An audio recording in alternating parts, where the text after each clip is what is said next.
This is the BiggerPockets podcast, show 677. For me, communication, trust is everything, and honor is a big character trait that I like to stress on is building something that's based on honor and trust. So being able to meet people face to face, I think, builds that kind of relationship.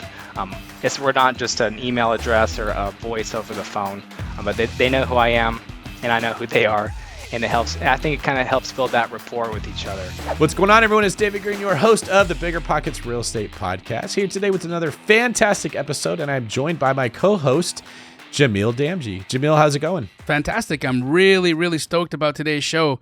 Taylor is a incredible guy, not only served our country and continues to just blow my mind with what he's been doing, not only in real estate, but just as a dude in general. Love the guy. Yeah, this is a great example of a go-getter who's doing a phenomenal job with simple techniques that he learned on the podcast that anybody can replicate. He's in a strong rental market. He's creative. He hustles. He looks for deals while walking his dog. I love that, doing two things at one time, time management. And there's a lot of other stuff that you guys will get out of this show if you listen. I think it's one of the more inspirational stories because, frankly, what Taylor's doing, anybody can do. But before we bring in Taylor, today's quick tip is brought to you by Jamil Damji. Thank you, David. One of the things that I really love about Taylor is really making sure that you're doing business with honor. And he epitomizes that in everything that he's doing.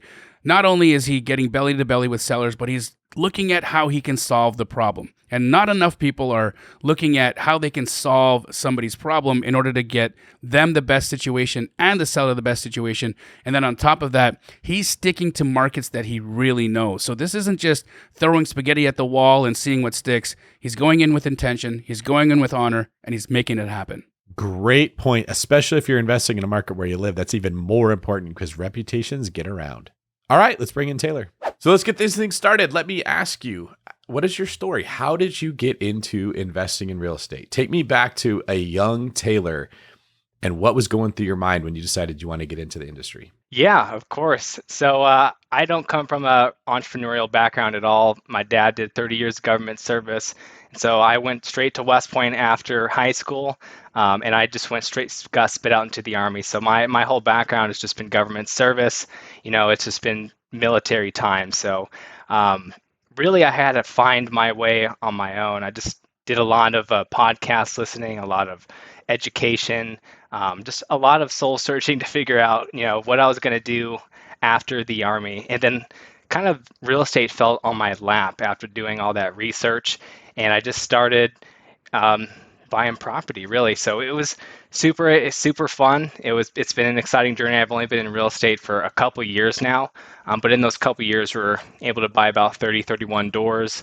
And my goal was I created an action plan for having 3 years before my contract was up the Army. I wanted to get my financial freedom and be able to leave the Army. So luckily, we've been able to do that.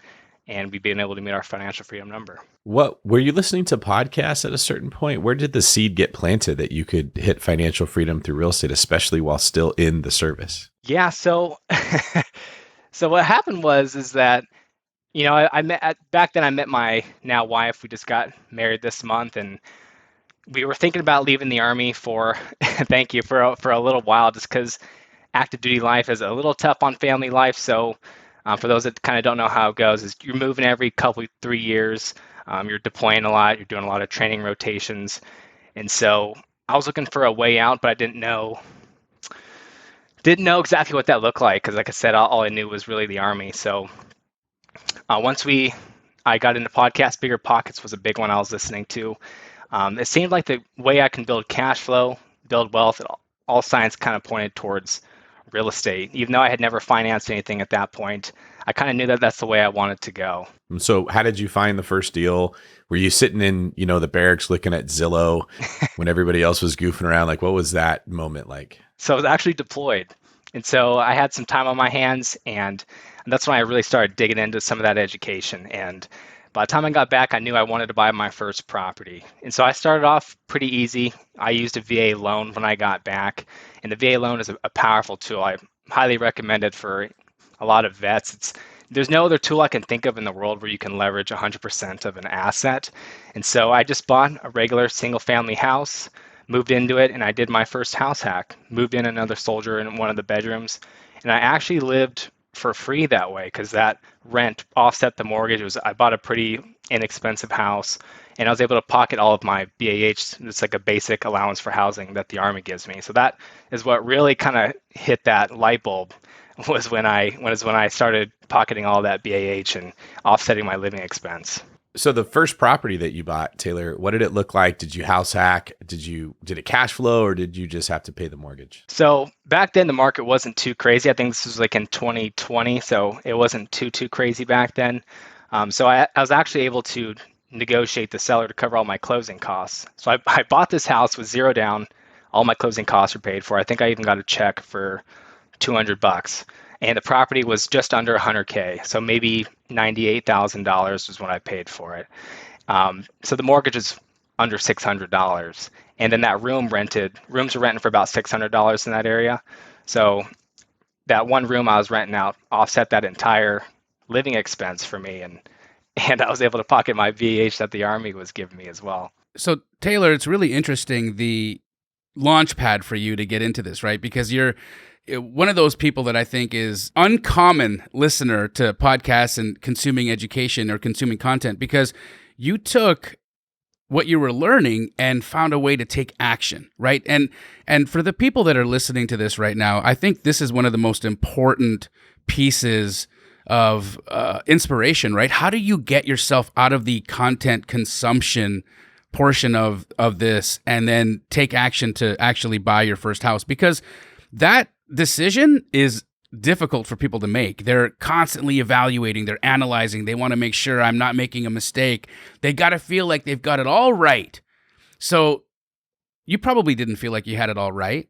How did you make that choice? And what pushed you over the edge? Because I feel like if we can nail that down, there's going to be a lot of people listening in right now who are looking for that moment that makes them feel like, I think I'm ready to do this. When did you find yours? Yeah, and that was the toughest thing you could absorb, I was a sponge absorbing all that education, but the application, taking action, it was really scary for me, especially being a government employee. In the Army, if you want to know how to do something, there's a manual that shows you how to do everything. Even there's a career progression. Exactly in 5 years, I'm going to be a captain, and I'm going to know exactly how much money I'm going to be making. But it was a big mental pivot for me, going from that mindset to like an entrepreneurial mindset where I kind of have to figure out everything on my own. There wasn't anybody to handhold me. And so that big mental pivot, and I had to just believe in kind of myself. I had to be able to take that risk. And so after I did buy that VA loan and I kind of saw that power there, I decided to go ahead and believe in myself, and I bought my first BRRRR property. I put pretty much every dollar I had saved into that first BRRRR. And it was a big mindset pivot. I had to overcome a lot of self-doubt, those fears. I even liquidated what I had in my IRA because I didn't have any money, just a couple months of paychecks to do this deal. Luckily, I believed in the numbers and everything worked out. And so with that one BRRRR and pretty much every dollar I had, I was able to recycle those funds, do more and more deals, and have a nice cash flow and rental. So tell us, I understand you had a different type of loan that you got, like an SBA type that helped you get into these deals. Can you share what that was? Yeah, so for the house hack was just a VA conventional loan. When I did my first BRRRR, I went out and I found a hard money lender to get me into that deal. And so, I'd maybe save somewhere between $30,000 and $40,000 to do the down payment. I think they funded up to 80 or 85% of that loan to value, and then they funded 100% of the rehab. So I just had to get into that deal with the down payment with those funds I had saved. Okay, so you've got this first property, you're renting out the rooms. It probably had to feel like this is too good to be true. Like I'm getting my whole thing covered just by renting out a room. You're renting out to people that you know, so you don't have this like weird stranger danger thing going on. You guys are in the same culture. Like everything's just lined up for you. I'm sure you thought, I'm just going to scale this. Like how hard could it be? Like what was your thought process? And then how did you get into the next deal? Yeah, once I did that house hack and that first BRRRR, that's when everything clicked. And I was like, oh, I got this. This is not bad at all. Again, I had all my funds back, and then I started doing a lot more creative financing. And then after that, I started doing a lot more direct to seller marketing as well to find these deals. Because for me, creative finance, I didn't choose creative finance. Creative finance kind of chose me just because of in that financial position I was in. Wow. And so I had to figure out how was I going to get into these houses because I didn't have the funds to just put 20% down, or I didn't have or go to the MLS or anything like that. So I just knew I needed to find good deals and sellers that were willing to work with me and sell them on my story to help me get into these deals. So creative finance chooses you. I absolutely adore that you said that, because it can be a little confusing for people if they're just getting into real estate investing to wrap their heads around, wait, I can get financing from a seller, or I can take over somebody's property and leave the existing loan in place. How did creative finance find you? And second, how did you wrap your head around all of the nuance and the intricacies that are necessary in getting one of these deals accomplished? Because, in truth, they're not that complicated, but they feel complicated. And I'm really interested to hear how you bridge that gap and were able to accomplish your first deal. I mean, for me, it took me a long time to get comfortable enough to do creative finance. And it sounds to me like it was your second at bat. How does that happen? Yeah, so I knew everything theoretically, just from listening to podcasts like BiggerPockets or just Googling things on the web. So I knew everything in theory, but I just needed to, I'm one of those guys that just needs to do it and just get smacked in the head a couple times to figure things out. And so despite going into it and kind of starting ugly, just writing my own contracts on a Word document and just going to the title company and saying, hey, is this going to work for you? So just starting ugly and just trying it. There's no harm in trying, I feel like. So the worst I can get is laughed at or a no. What type of creative deal did you first do? Was it a sub two? What did you do, an owner finance? Walk us through that. Yep. So I've done a number of sub twos. That was one of my favorite go-to strategies. So I was able to just basically, my favorite thing is walking my dog. So I would walk the dog. I would just write down addresses and cold call, or if somebody's home, I would feel free to door knock, see what's going on. But some of these sub twos, I was able to just knock on the door, talk to the seller, kind of build a little rapport there, and pitch a sub two, even though I have never done a sub two. I knew enough about it to speak intelligently about it and somehow convince them that this was a good idea. And I was able to get into those deals that way. That otherwise, I would not have been able to get into those deals. So for the audience that's listening right now, if they're questioning what's a sub two, that's essentially when Taylor took over a property with an existing loan in place, and he was able to take that property, take title to the property, but leave the financing in place and basically make that his loan. So was that a large entry fee? Was it favorable terms? Did you overpay for the property? How did that all work? And the second thing is, I got my first deal walking a dog as well, so you and I are kindred spirits. Yeah, it helps me keep the weight off. So me and the dog. So we and this I'll share this one particular deal. So basically, the property was worth somewhere around 215, something like that. And when I called this guy, he was really just motivated to get out of the property. And so I told him our story. He was also a vet. We kind of bonded over that. We built rapport. And really, it was kind of not a good situation for him. He just needed to get out of it. So I told him, hey, the quickest way I can get you out of this deal is if we did like a sub two. And so he only owned about $100,000 on this property. So, I just was able to close on it without any funds. I just closed on it. I paid, the title company some closing fees, and I was able to step into this deal with no money down. Luckily, I had some cash. I did renovate it a little bit, needed about $15,000 in repairs. But on the back end, I was kind of able to combine the BRRRR strategy and do a refinance on the back end to get my rehab money back. And then I actually profited too, almost like a flip. I got maybe like $25,000 profit after I paid myself, and had a cash flowing rental, locked in a lower interest rate there as well. Yeah, we just interviewed Ashley Hamilton, and she describes it as the reverse flip, when you make a profit off a property that you keep. And so what I like about this is you didn't ask the question, which strategy should I use? You found an opportunity and you said, what strategies do I have available to me to use? You're like, I'm going to pursue a BRRRR. I'm going to pursue a subject to. You found a motivated seller and you said, I can use creative financing. I can use subject to. I can use my construction knowledge and a rehab. Then I can refinance it. Oh, I took more money out. We started calling it a PILF because that's how you spell flip backwards. And then Ashley came up with property I'd like to flip, which was very funny when we did that episode. But you've got this like toolbox of knowledge from listening to BiggerPockets podcast, studying real estate investing. The deal comes along and you didn't have to say, I need a mentor. Somebody tell me what to do. You're like, oh no, I've heard about this before. I've got these strategies lined up. What I want to ask is, because to me, when I hear this, the most important part of this entire deal was finding that person that didn't want to own an asset and you did. What had they done wrong? What was going on with the deal? What was their motivation why they wanted to sell it and didn't necessarily need to get any money out of it? Yeah, so I think the biggest piece was he was just kind of in a sticky situation. And when I talk to these homeowners, really what I'm looking to do is align myself against the problem and provide solutions. I don't want to sell them on just the house, make it transactional. How I like to word it is it's more of a relationship based. I'm selling them on who I am, and I'm selling them I'm selling the solution. I'm not just buying the house. And so what the problem is I think they bought it when he was in a previous marriage, and it didn't end too well. And that was the last, I think, thing they owned together. So it was like kind of like the last thing tying them to that ex marriage. And so I told him who I was. I'm Taylor. Hey, I live a couple houses down from this one. I'm your neighbor.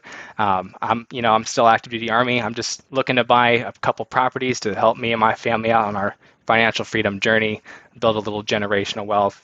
And I think other people really resonate with that story. And so he said, hey, I don't even need a profit. If you can get me out of this situation, I'll be super grateful. And so we were able to create a win-win situation where he walks away happy. He doesn't have that burden. It was essentially just money coming out of his pocket every month. I was able to win with a nice cash flowing rental, and then the neighborhood one too, because I made the neighborhood nicer as well. What's worth acknowledging here is you didn't find a person and ask the question, how do I convince them they should do seller financing? That's the wrong question. And a lot of people go that road. You found a person who already wanted to get rid of an asset, and then you provided the solution of seller financing. There has to be a hunger there before you can provide the food. Like a lot of the listeners find a deal on Zillow and they're saying, now, how do I convince this seller to give it to me for no money down and let me take over their mortgage? It's like, how do I get this 2-year-old that isn't hungry and doesn't want to eat? How do I shove this down their throat? And you just end up with a big mess, right? Like, Jamil, have you had experiences like that too? Absolutely. I love that you brought that up, David, because it's so important that we approach any seller, whether we're talking, direct to seller or you're working through a real estate agent. The facts is that this specific house probably wouldn't have been able to sell through a traditional real estate agent. There wasn't enough equity in the deal to even pay commissions. So when you think about this, Taylor is looking at the opportunity and he's talking to this seller and he's literally coming to them with, look, I want to be able to solve your problem. And the only method that I can think of that can actually get you out of this house, that's going to get you out of here without having to come to the closing table with money, is if we do a sub 2. And I love the fact that you come in solution-based, relationship-based thinking. See, this is how you create real opportunity. This is how you solve problems. And you brought so much value to the circumstance that at the end of the day, you were able to profit from it. I think that's fantastic. So that brings us to the next question here. The market has clearly shifted. You don't have to go off market to find deals anymore. And my understanding is you're still buying off market. So what is it about the off market approach that you like so much that has you going back to that well time and time again? What I really love about the off market and getting that property under contract yourself is just the flexibility it provides you. I know on the MLS you can still buy, you find some good deals nowadays, but when you're able to lock up that property and be the first one to that seller, there's so much you can do with it. You can wholesale it, you can wholetail it, you can flip it, you can buy and hold, sub 2. I mean, the opportunities are endless there. So I just love that flexibility of when I can lock up that deal myself and go ahead and kind of see how I want it, what exit strategy I want to choose. So Taylor, what primary methods of lead generation are you doing to get in front of these sellers? I've done a little bit of everything, but right now what we've really been focusing on is SEO, PPC, kind of going into the online realm. And right now I'm in a big Internet based. transition. Yeah, because before it was more bootstrap. I was just walking the dog right now in a couple of addresses, but it's not scalable. So like I said, I've met my financial freedom numbers. So officially I'm getting out of the Army next year, and I'm going to be a real estate entrepreneur full time. And so now I'm trying to build an actual business. And I have a little bit of real estate knowledge, but now it's another set of education I need to learn of how to build a business, systems, and a team around me so that we can consistently close deals every month. So where specifically are you doing business? I understand that you're in multiple markets. Walk us through those. Yeah, I really like investing where I am locally. I know a lot of people don't have that luxury, but I'm a very hands-on guy. I like to be a member of my community, shake hands, kiss babies. So I like to invest where I am. So I've invested locally in North Carolina, where I was last stationed. Right now, I'm investing in Sioux Falls, South Dakota, where I'm living currently. And then once we transition out of the Army and we go full-time entrepreneur, we'll be down around the Treasure Coast area of Florida, where my wife's from. Do you find that when you're looking at the markets that you specifically know, does it make it easier for you to understand and possibly get boots on the ground and be able to manage these if you get moved to another market or if you have to go to another city for whatever reason? Is that part of the strategy, part of the thinking process that leads you to it? Because North Carolina is great, but I don't even know anybody investing in South Dakota. So it's interesting because it's not like a buzz market, right? So I'm curious to find out, some of the, other than just being there geographically, are there other advantages to why you're choosing these places? Yeah, well, one, I like both markets I invest in. I just like the fundamentals. Like the first market, Fayetteville, North Carolina, it's a military town, but why I really like it is just because it's essentially in a bubble, a recession-proof bubble, because the largest Army base that we have is there. And so anybody that wants to buy property there, if you're renting to military families, they're always going to get paid unless something really, really terrible happens to our government. But everyone's going to keep getting paid, and they're going to be paying their rent. And then here in Sioux Falls, South Dakota, it's another great market, which I would have never expected. But it's a stable Midwest market that's been continually going up throughout the years. There's no crazy dips in the market, and this has a nice economy with healthcare, finance, and agriculture. And so I like those market indicators for one, and then two, I think for me, it's way easier to build a team on the ground because I can meet the property managers face to face. I can look at the contractors and see how they're doing right here on site. And then once I leave, I feel comfortable with those relationships I have built. Where I'm still buying in North Carolina, I'm buying here in South Dakota, and still Florida. So I still buy in those areas with those teams I set up. So you're obviously working with people that you have deep relationships with, and there's a level of trust there, right? I think for me, when I'm making purchases and I'm investing in specific cities, I remember when I first bought in Phoenix, Arizona, I was investing there because I was proximity to Los Angeles. I was seeing that there was an opportunity there. I could get in at a good price, but what ended up ultimately happening was I was getting ripped off by my property manager, and I ended up having to move to Phoenix in order to take control of the situation. I was losing money. I was literally, my property manager was taking cash rent from my tenants and telling me that the places were vacant. And there was a whole mess that I had to unravel when I got there. I love the fact that you're working with people that you know and trust. How important do you think that is in building a business? Yeah, for me, communication, trust is everything, and honor is a big character trait that I like to stress on is building something that's based on honor and trust. So being able to meet people face to face, I think, builds that kind of relationship. We're not just an email address or a voice over the phone, but they know who I am and I know who they are, and it helps. I think it kind of helps build that rapport with each other. But that really sucks that you got treated like that with your property manager in Phoenix. I did buy one turnkey property before, and that was in a market in Alabama. Similar situation to you, where I had never seen it before, and I thought it would be easy. It's just turnkey, and same situation. It was just terrible time. And so I was like, I'm never buying a property that I've never built a team out myself and just let it go on autopilot. So I know I did get burned once with the same situation with a property in Alabama that with a team I had never met. Yeah, that story happens quite often, unfortunately.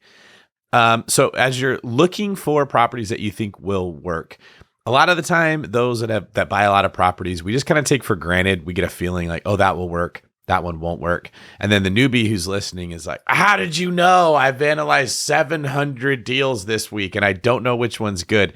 Can you share what your buy box looks like? What are the things that you're just like, okay, that catches my attention. I don't even want to look at this one. And then how do you know which one to pursue? Yeah, so I kind of have for each market, I have a different buy box criteria. So again, for that one in Fayetteville, military town, first of all, I kind of look at the market and I identify who's my clientele, who do I want to market these properties to. So in Fayetteville, I love renting to military families. So I kind of target properties in not the top neighborhoods, but something in the middle where they can get nice cash flow, but they're still nice homes for military families that they can rent and live in comfortably. They don't have to worry about getting shot at. So I kind of rent in those areas, and I look for houses that are 3 bedrooms typically for military families, and something that, and I usually put a nicer, higher level renovation just so that they're happy as well. Here in South Dakota, what I look for is we kind of switch strategies over to short-term rentals. So that's something we started last year, mid-term rentals. So in Sioux Falls, we have 2 of the largest hospitals here in South Dakota, and right there in central Sioux Falls. So we've been buying small apartments in close proximity to those hospitals and renting them out midterm, kind of short term, to those travel nurses. My wife's a travel nurse. She kind of gave me the idea, and we outfit them with everything a travel nurse would need. And so really proximity to those hospitals there for South Dakota here is my buy box. So Taylor, what's very interesting to me is that you're working with primarily folks that you resonate with, people that have lived the same kind of life with you in active duty. I feel like there's a real opportunity for you here to create a synergy where you can rent to some of these families and then educate them into home ownership themselves, maybe even getting them into a house hack. A community can be built out of this strategy. Have you thought of taking this to the next step and bringing in or creating an army of other investors that you might be able to teach what you've learned and possibly get them into home ownership themselves? Oh, I would absolutely love that, because the vet community is something I have just a big passion for helping. Of course, that's where I came from.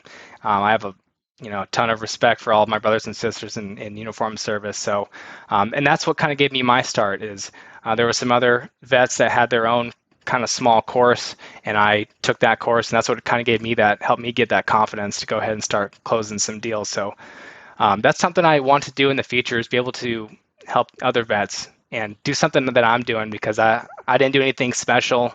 It was just a lot of base hits that kind of got me to where I'm at now.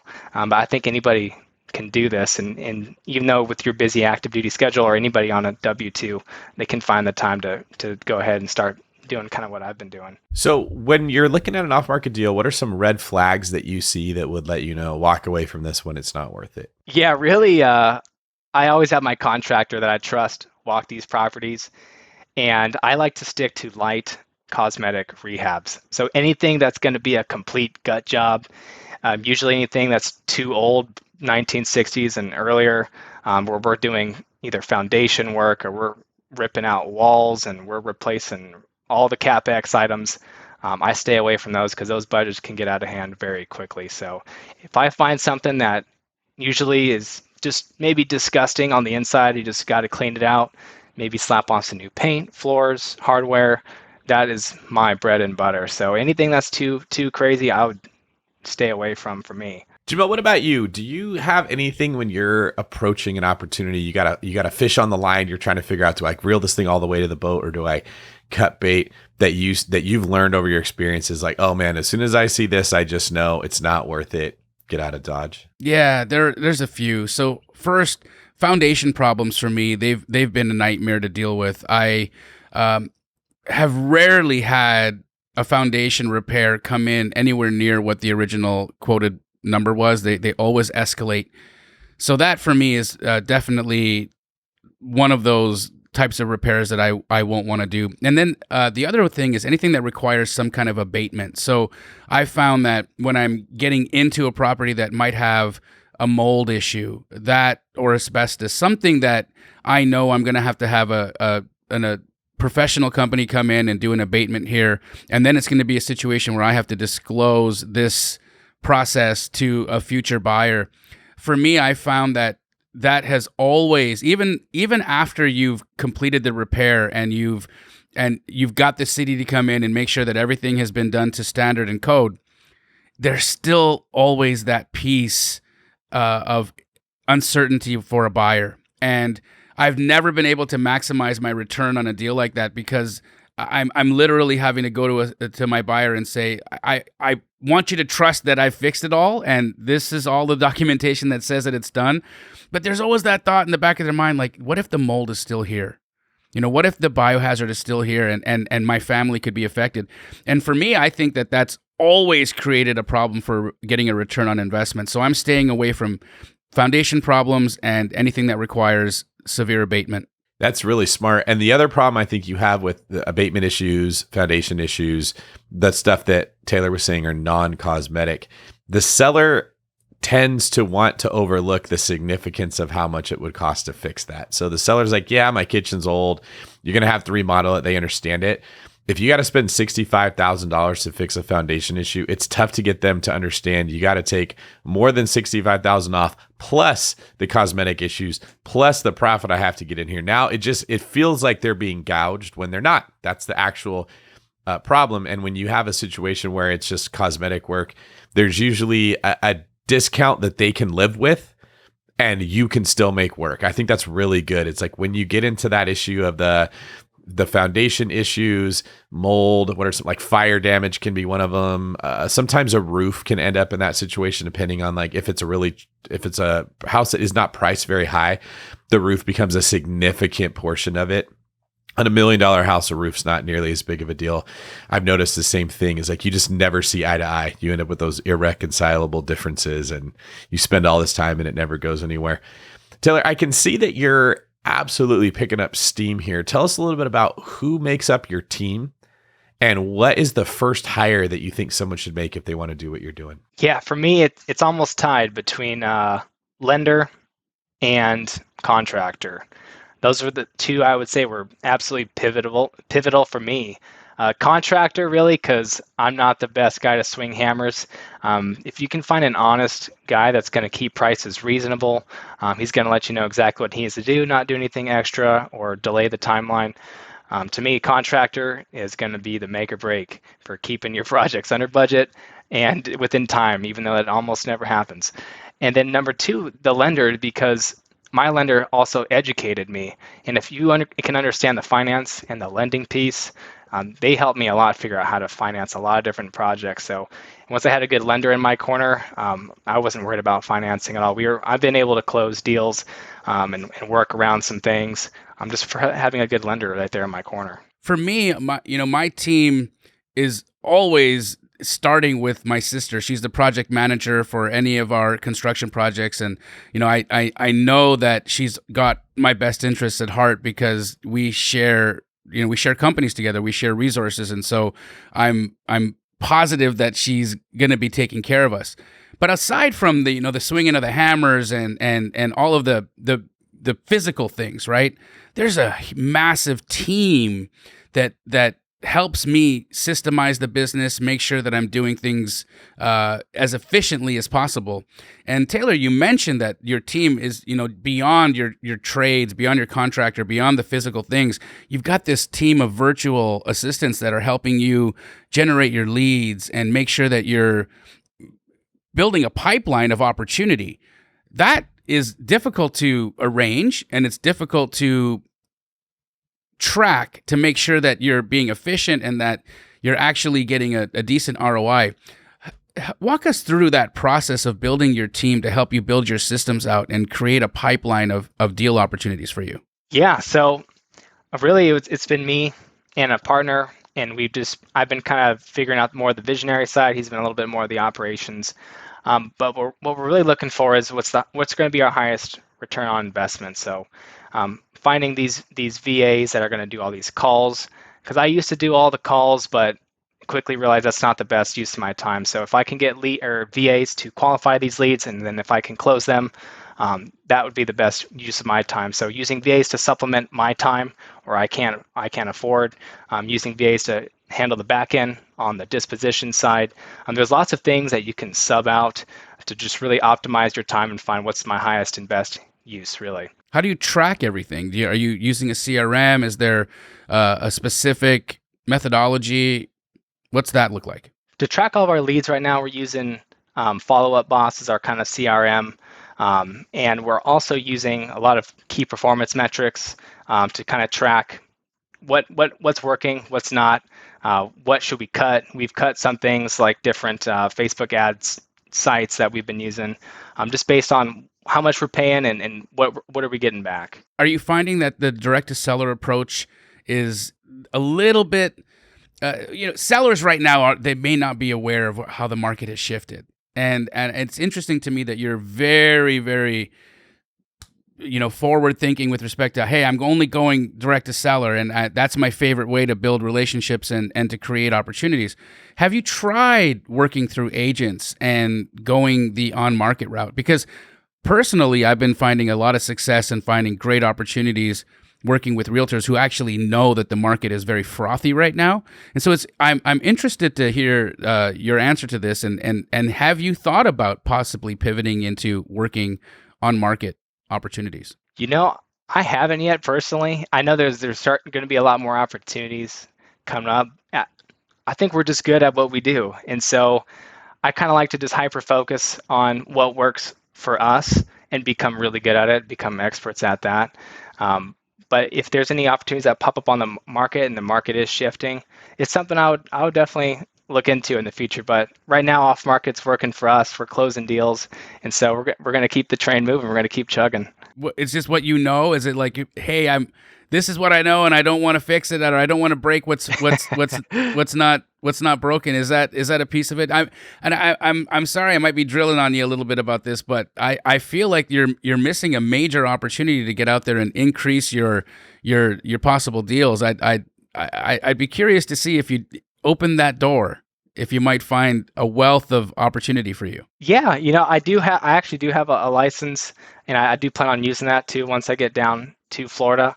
But you might be right. Especially now, there might be getting a lot more opportunities in that area. So I'm open to checking it out for sure.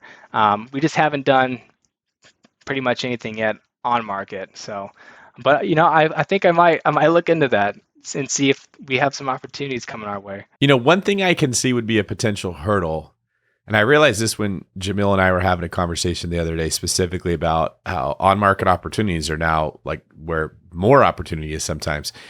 The biggest hurdle is you got to propose your solutions and communicate through usually not only one, but two realtors. So you got to sell your realtor on how to explain an off-market subject to creative thing. Then their realtor has to understand it. Then their realtor has to explain it to the client in a way that makes sense. And everybody has to feel confident they're still going to get a commission, because if they think they're not going to, they're going to shoot it out of the sky. So Jamil, do you have any advice for like how you can navigate those waters? Yeah. So dual agency. I am a huge fan. Here's the thing. I believe that when I work through a buyer agent, I create friction in the situation, right? Because I have to sell my buyer's agent on what I'm trying to accomplish. Then that buyer's agent has to go and communicate with the listing agent and explain to them what we're trying to accomplish.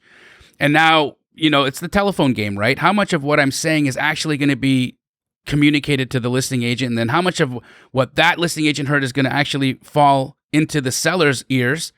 And so for me, I think the fastest way to get the appropriate message across is I'll find the opportunity on the MLS, and I will go directly to the listing agent, and I will explain what I'm looking for, and I'll have them represent me, and I'll doubly incentivize them to do business with me because they can represent me as the buyer's agent. They represent the seller as the selling agent.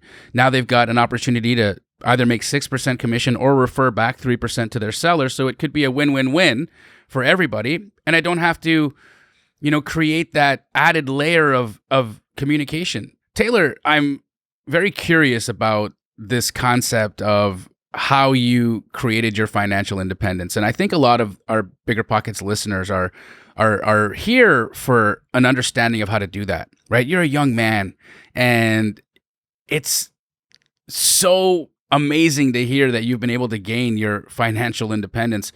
Walk us through how you make that decision and what it feels like right now. Because look, for any of us that are out there right now, if you're at a job that you may or may not dislike, or you like your job, but you think, hey, I would really like to spend more time with my family, or I'd really like to pursue this other goal in life, but I just don't have the financial capacity to do that.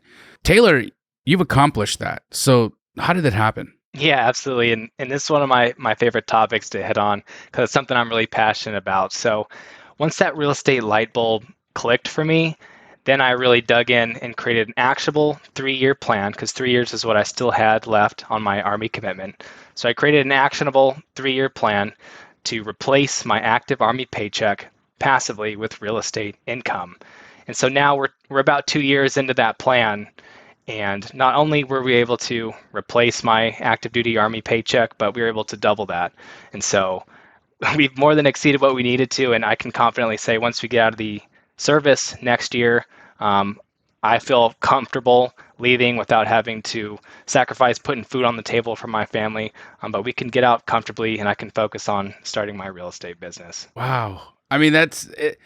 You're basic. You could retire, right? You could literally just dial it in if you wanted to at this point, right? I mean, if you've replaced your income, that is that is a life goal for a lot of people. I mean, I don't know what I would do with myself. For my financial goals, I've hit them, but I'd be too bored not to work, right? So for me, I would always want to get off and keep doing things, keep growing, keep expanding my business and my life. But how does it feel, man? How does it feel to know that I can wake up tomorrow morning and I could just decide, hey, I don't need to do anything today? That's great, man. It's a big it's a big weight lifted off my shoulders, not having to worry about the financial piece, just putting food on the table, keeping the lights on.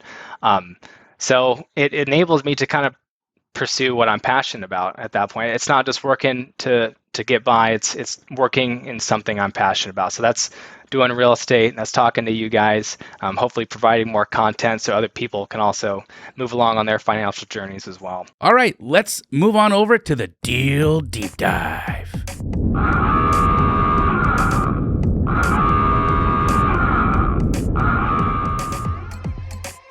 Basically go into a deal that you've done and walk through the mechanics. How did you find the deal, and really get into the meat and potatoes of an opportunity that you've taken advantage of, and have our listeners be able to follow along and see if they could create something like that. Yeah, absolutely. So I'll go ahead and share one of my favorite deals. It was my first commercial deal that I just pulled off this year. Taylor, so a commercial property, that's different. I mean, gosh, you're blowing my mind left, right, and center here, because you do things that are so outside of the box.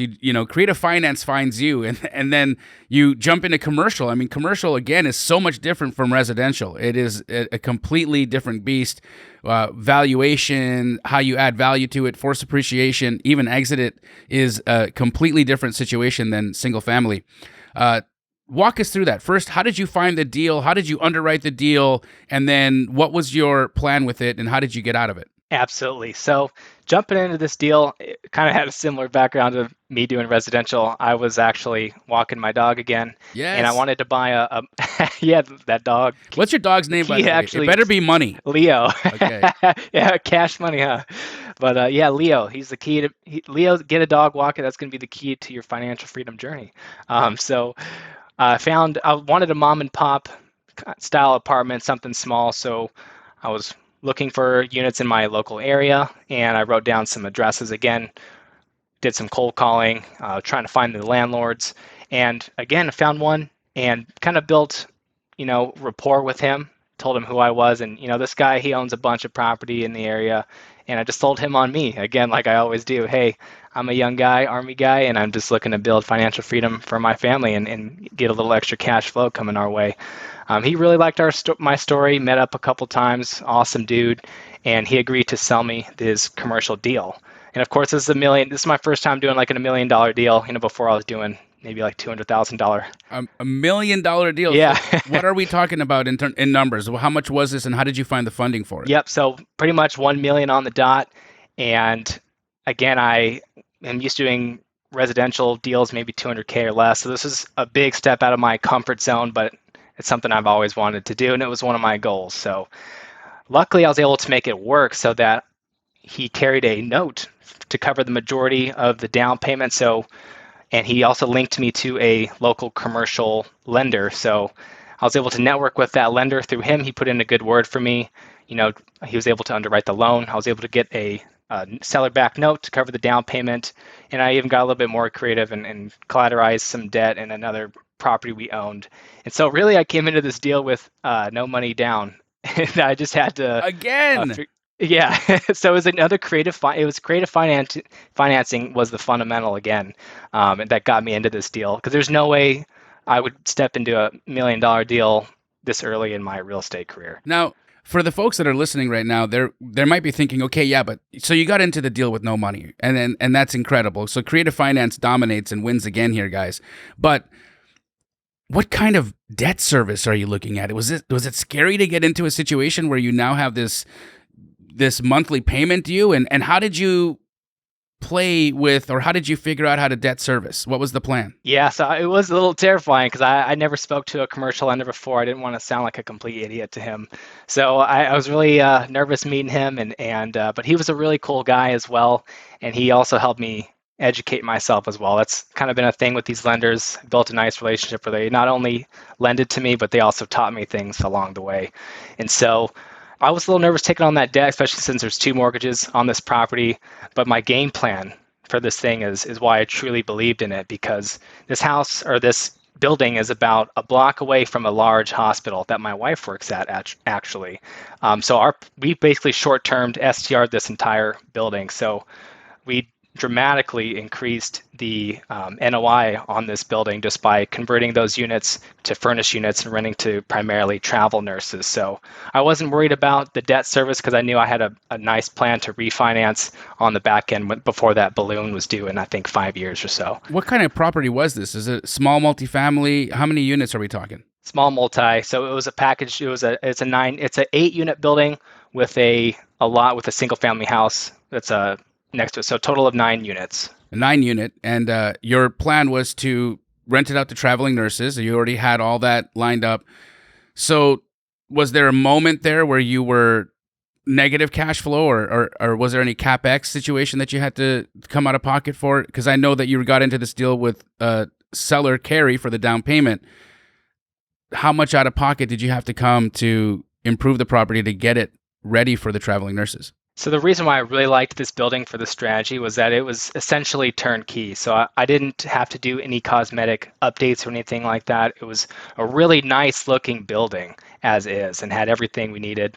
So what was expensive was the furnishing, because we were furnishing like 9 units up front, but they're all 1-bedroom units. So it's not too terrible. I think we were able to finish all of them for about little under $5,000 a unit.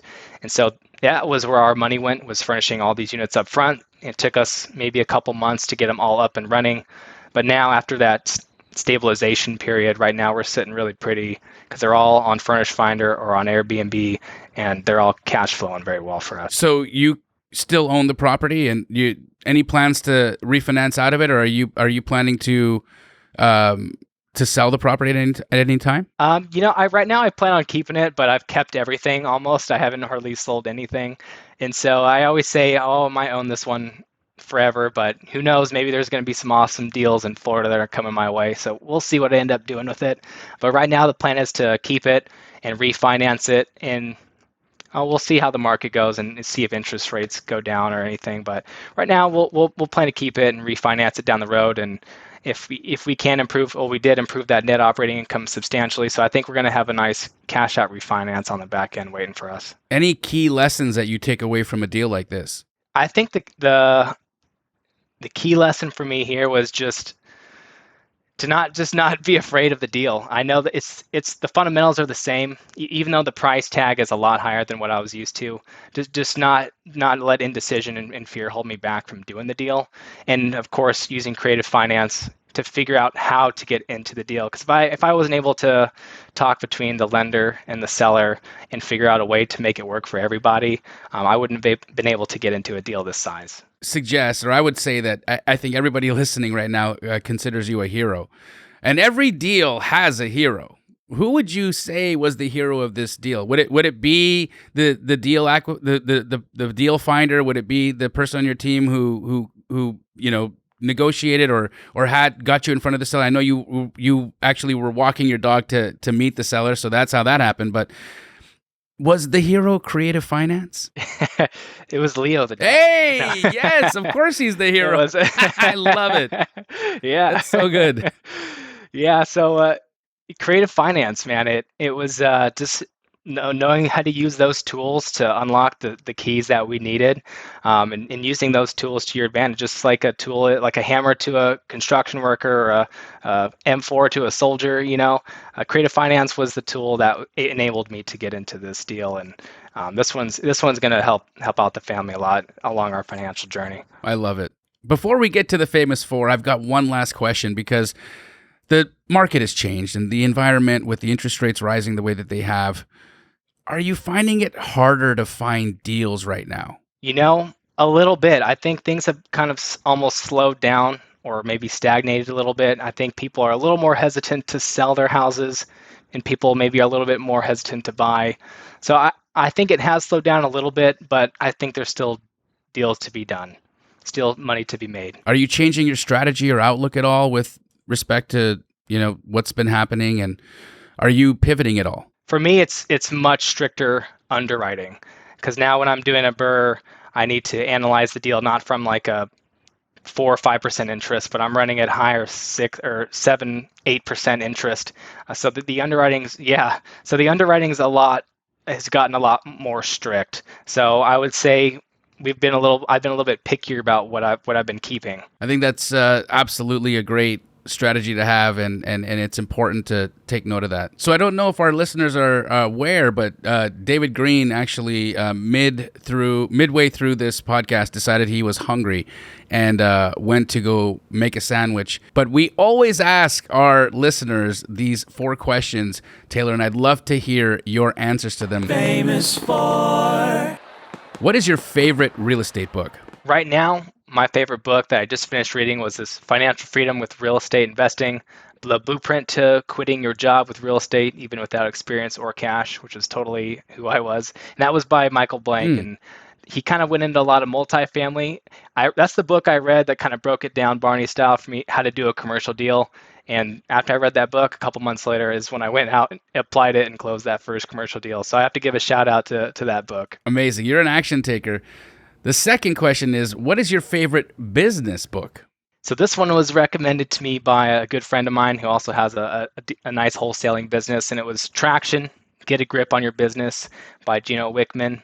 And that was especially important to me right now because, before I was just bootstrapping and doing real estate myself. And right now I'm in that pivotal moment where we're building our business, a legitimate business where we're trying to get consistent deals and build out those systems and build out that team. So this book was like our Bible, figuring how to build those systems. The next question is, especially for a guy like you that's got so much going on. I mean, you are a massive action taker. You learn something and then you go off and do it.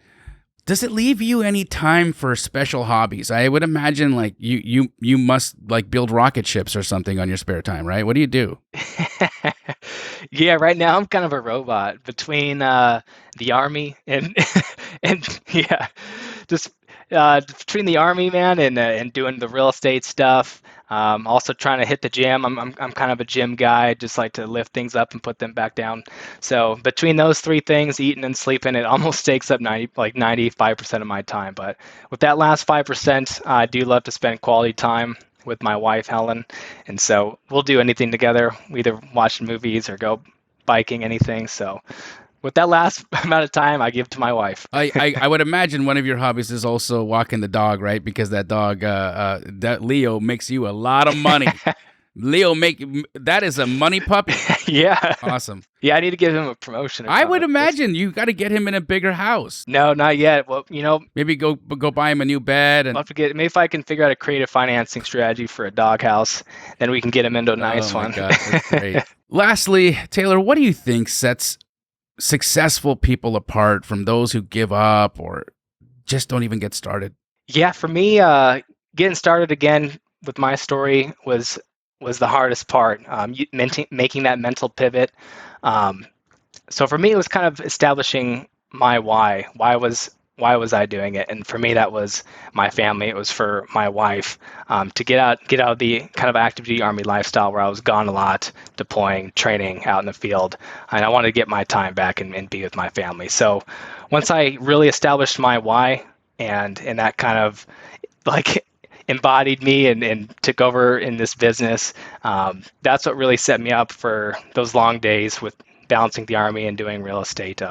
That why was able to keep me through and keep pushing me even through all the struggles and the long days. Taylor, you are a phenomenal man and an amazing husband, I can tell, an amazing dog owner, and a genius real estate investor. I mean, you've really put it together, brother, and you're taking action, and the fact that you consume a little bit of information, then you go off and do it. I think that should inspire everybody who listened in and tuned into this podcast today. So I'm sure there's a lot of people that are going to want to meet you and actually connect with you and possibly do deals with you. Tell us, where can people find you? Yeah, so lately I've really been trying to build up a little bit of a social media presence. So I'm trying to be the most active on Instagram, and that's just my name, TaylorWing_. And so that's where I try to post what I'm actually doing, because we're doing a lot of cool projects and people love to see the before and afters. So we're trying to be the most active on that Instagram handle. Love it. Love it. I think you should also have a YouTube at some point, because, I truly believe there's a community that you can build for people that are in active duty and helping them get into real estate investing. When people can find folks that are just like them doing the thing that might be the key to their financial freedom, I think there's something there. And Taylor, I'd love to help you do it. Folks, if you'd like to also follow me, you can find me on Instagram at @JDamji, at JDAMJI. I also have a YouTube page. It's just Jamil Damji. And on behalf of David Green, who is still eating a sandwich, and the rest of us here at BiggerPockets, Taylor, we just want to thank you. Thank you for your service. Thank you for your time today. And thank you for taking action, because I think that you're going to inspire thousands of people who are going to hear your story and want to do the same. We loved having you on here, Taylor. Have a great day. David, what are you doing? We're already done, bro. You guys are done. Yeah. Yeah, we. I thought you were gonna wait for me to go get a sandwich and come back. I got you a PB&J, bro. I mean, we were talking a lot of good stuff, and away you went. Oh, jeez. How's the sandwich? I'll tell you in a minute.